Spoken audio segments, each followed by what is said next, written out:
pony show all across the state, is that you guys have to chat it up in your communities. You have to let people know who and what is actually funding this program. And you gotta talk to your taxpayers, your meat processors. These guys here, what will happen to them with half the non-residents? These guys are gone. The taxidermists that we talked to in Du Bois told us that anywhere from 40 to 80% of their business comes from non-resident hunters. There's 163 licensed taxidermists in the state of Wyoming. You could easily see half of them going out of business with this, and not to mention us, but them too. The meat processors, they will go. Now, virtually every landowner in the state of Wyoming is receiving some kind of money from hunting, whether they're enrolled in Access Yes, or they're leased out to an outfitter, or they're doing it themselves. I bet you that number is probably 96% of the landowners in the state of Wyoming receiving money from hunters. Insurance agents, we all have to buy insurance. This is one that really surprised us, is real estate agents. We're going to talk a little bit more about it when we get down here to this next slide, but all of us affect every one of these with our clients. We got to educate these resident hunters to the facts. We got to save them from themselves. And I don't know how else to put it. We got to let them know the truth. So we just got to let them know. In addition to the Wyoming's tourism industry, we've got to get some help so people really know what's going to happen if something like this comes up. So this is WYOGA's strategy. We're holding 6 of these meetings around the state of Wyoming to kind of educate our own, so to speak, our own members and our own non-members that are outfitters and taxidermists, that type of thing. But when 9010 came up, when HB 112 came up, the first organization that called and made a presence with Lori at the WYOGA office was this group right here, the Wyoming Association of Realtors. Absolutely freaked out. They put out a mass email to their members and said, defeat HB 112. And Lori's telling me about this, and I'm like, why? Why would the realtors be so upset about it? They sell second homes, and they sell ranches. There's 30,000 of those people in the state of Wyoming. Do you know that? 30,000 realtors in the state of Wyoming. I guarantee you a bunch of them are big game hunters too. So they need to know the facts. They need to know that you cut off your nose to spite your face when you do some of this stuff. Of course, we know where the restaurants and the motels will be at a deal like this. We plan on giving this presentation, or one that's similar to it, to every one of these groups. What we're going to do is we're trying to hit these groups at the upper levels, at their boards, and then let that information filter down to their general membership. One of the groups here that I think is really important, and I think you need to think about this, is Rocky Mountain Elk Foundation has done an incredible amount of work across the West with preserving elk habitat. There's no doubt that that's a very powerful force, but if you really think about the makeup of Rocky Mountain Elk Foundation, how many of their members live in Arkansas, Pennsylvania, New York State, Texas, California, and they support the heck out of the association. Why do they support that association? Just because they want to see elk around? No, they support it because they want to kill an elk someday. And if they find out that Wyoming wants to cut out half of them, how happy are their members going to be when the very country that they're trying to save to hunt elk in, the same state is telling them we don't want you here? And so this, I consider this going to be a huge ally in this battle. Safari Club International, Wynn and I and Lori were at the convention in February, and Safari Club had they have an organization group there for all the North American outfitters. And one of the things that's on the top of their radar screen is this trend in these western states of cutting out the non-resident.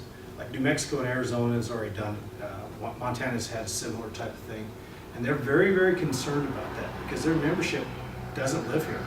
The majority of the membership lives somewhere else, but they come out west to hunt. And so this diminished opportunities, this diminished of licenses across these western states, this trend, has really got them concerned. Because their members are hunters and they want to hunt. That's why they belong to that group. That's why they support it. Same with Dallas, same with the Wild Sheep Foundation. This group here, the Wyoming Sportsman Alliance, and I'm not sure how many of you know about them, but what they are is, this is the new big players on the block. They are a group of about 18 sportsmen's groups, like the Union Sportsman, Wyoming Wildlife Federation, several of these groups. that have banded together to basically be one cohesive unit. We've been in serious discussion with them. Their executive director is a lady named Catherine Thager. She was the executive director, or worked in the Alberta Outfitters Association's office. So she knows outfitting, and she's been very good to work with us. In fact, they're having kind of a confluence July 10th and 11th in Du Bois, and I just keep bugging her. So Lori and I we've been given 2 spots to be up there at this confluence, and we're going to make the most of it to let these guys really know. And we expect we'll have some of their members show up at some of our meetings around the state too, to really let them know exactly what this thing will do. The Association of Sheriffs, I don't think they're going to be real happy about their search and rescue funding being cut, which will happen. And then of course we have to get serious about increasing our lobbying efforts. So all these groups, we plan on asking them for an audience to discuss this with them, so that they can be educated and informed about this, so that hopefully our goal is that this thing never comes up and it's just a whisper and everybody goes, geez, I don't know what the big deal was. You guys made such a big deal out of this and nobody's ever brought that bill forward. That's when we're going to know we were successful at what we're trying to accomplish here, is to educate everybody what such a bad idea this is, and nobody brings it up for many, many years. The Wyoming Outfitter Guidance Association has started, and we're in the process of getting an EIN number, a 501c3 status. The funding is going to be separate than it is from the WYOGA funding, and we're calling it the Wyoming Hunter Defense Fund. And basically what we're trying to do is raise enough money so that we can stave this battle off the next time it comes up, because it's going to be a significant battle. What we're doing as WYOGA members is we've started talking to our hunters and sending them letters, et cetera, and what we came up with is a 2%. It's basically like a tax. So when a hunter books with my company, he'll get his bill for a $6,000 elk hunt, and there'll be a $2,000 tax in there, which will go straight to the Wyoming Hunter Defense Fund. And so we know as WYOGA members, we can raise a significant amount of money doing that. And what we want to let those of you who aren't WYOGA members know, that if you feel inclined, and we hope you do, to, even if you don't join WYOGA, if you can help us fund this, it's going to be most appreciated. Even if you just write a check to it, if you want to tax your hunters, and Lori has the information, she can make sure you get all this stuff so that you can use some of the samples that we've come up with. This is what we're trying to accomplish. And one of the things, like with these other organizations, you go back to that previous slide, if you would, Lori. When you talk about the Wyoming Restaurant and Lodging Association, one of the things we're going to try to get them to do is pony up some money so we can do a really comprehensive study with exactly what the non-resident hunter is actually bringing into the state of Wyoming. If we can get those numbers really hard and fast, it's going to be extremely powerful for anybody to even think of something like this. We believe the Office of Tourism might help us with that, the Chambers of Commerce.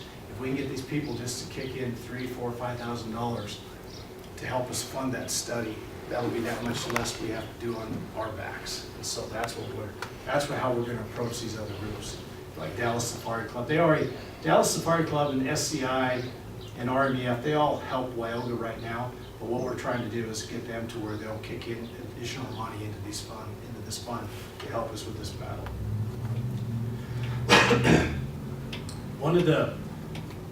Before we go to this is the second last slide, isn't it? Mm-hmm. Okay. There's something I wanted to bring up, and it's not in the slides, but I wanted to talk to you a little bit about it. Since we started working on this, I've had 2 or 3 resident hunters tell me that they're like, well, we don't think we want to go after the deer, elk, and antelope licenses, but we're thinking, how would the Outfitters Association feel about 90-10 on sheep tags?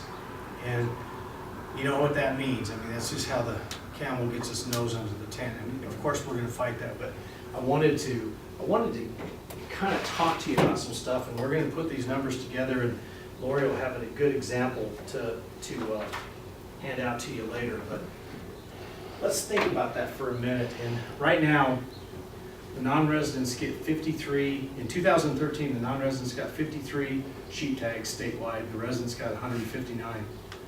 The non-resident pays $2,252 for a sheep license. That's a lot of money. and the resident pays $117. So let's say we go to a 90-10.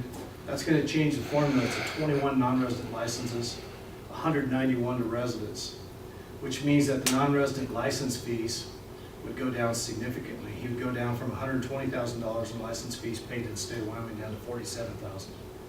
And the resident would go from $18,000 in license fees generated at the Game and Fish to $22,000. So the Game and Fish is only going to see $4,000 of revenue. So let's say that they get something like this and it starts rolling. I think it has to be pushed where there's no net loss to the Game and Fish budget.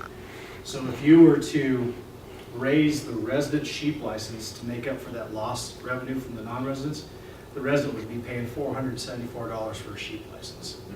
So I think that's how you approach this. So the non-resident he's paying for the sheep licenses.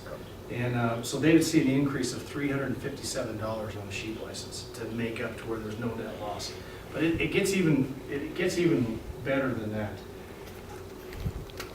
What do you think is the percentage of Wyoming's population interested in hunting sheep? 1%. 1% of the entire population of the state of Wyoming is currently buying sheep points. Well, of all of Wyoming's big game hunters, only 15% of them are buying sheep points.